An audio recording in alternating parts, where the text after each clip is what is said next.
కూడా అది తక్కువే అవుతుంది అని మాత్రం ఈ సందర్భంగా సగర్వంగా చెప్పగలుగుతాం.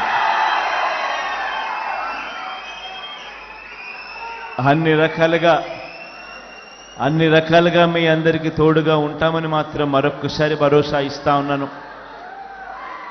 ఆర్గనైజేషన్ కూడా స్ట్రీమ్లైన్ చేసే విషయంలో చాలా ఎఫెక్టివ్గా స్ట్రీమ్లైనింగ్ కూడా జరిగింది.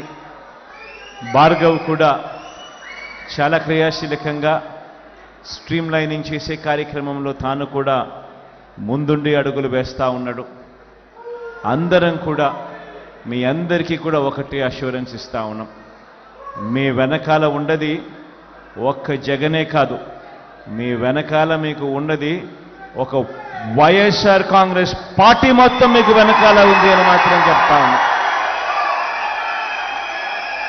ప్రతి నియోజకవర్గంలోనూ తోడుగా ఉంది, ప్రతి మండలంలోనూ తోడుగా ఉంది, ప్రతి గ్రామంలోనూ కూడా మీకు అండగా ఉంటుందని మాత్రం ఈ సందర్భంగా చెప్తా ఉంది.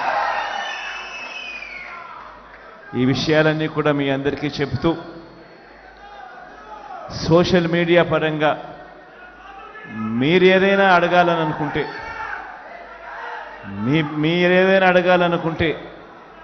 మీ అన్న మీ తమ్ముడు చెప్పడానికి సిద్ధంగా ఉన్నాడని ఈ సందర్భంగా చెబుతూ ఎవరైనా మాట్లాడాలనుకుంటే మాట్లాడమని కూడా కోరుతా ఉన్నా.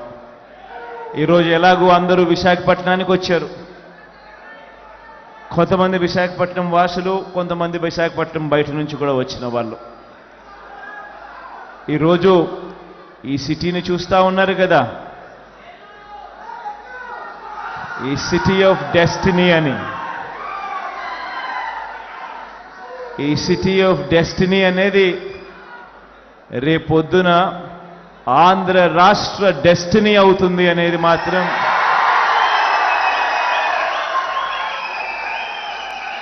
ఈ సందర్భంగా ఖచ్చితంగా తెలియజేస్తా ఉన్నా.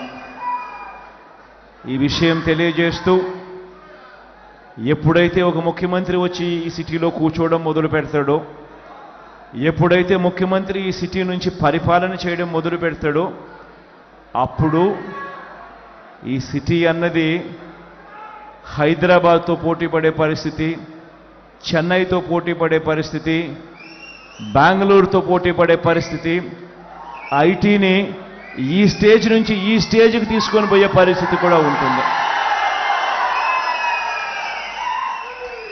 ఈ మాట చెబుతూ మైక్లో మాట్లాడాలని ఎవరైనా అనుకుంటే మీ దాకా మైక్ వస్తుంది. మీరు ఎవరైనా మాట్లాడాలనుకుంటే మాట్లాడండి. నేనేదైనా నోట్ చేసుకోవాల్సి ఉంటే నోట్ చేసుకుంటాను. మీకు ఏదైనా నేను సమాధానం చెప్పాల్సి వస్తే చెప్తాను. Thank you.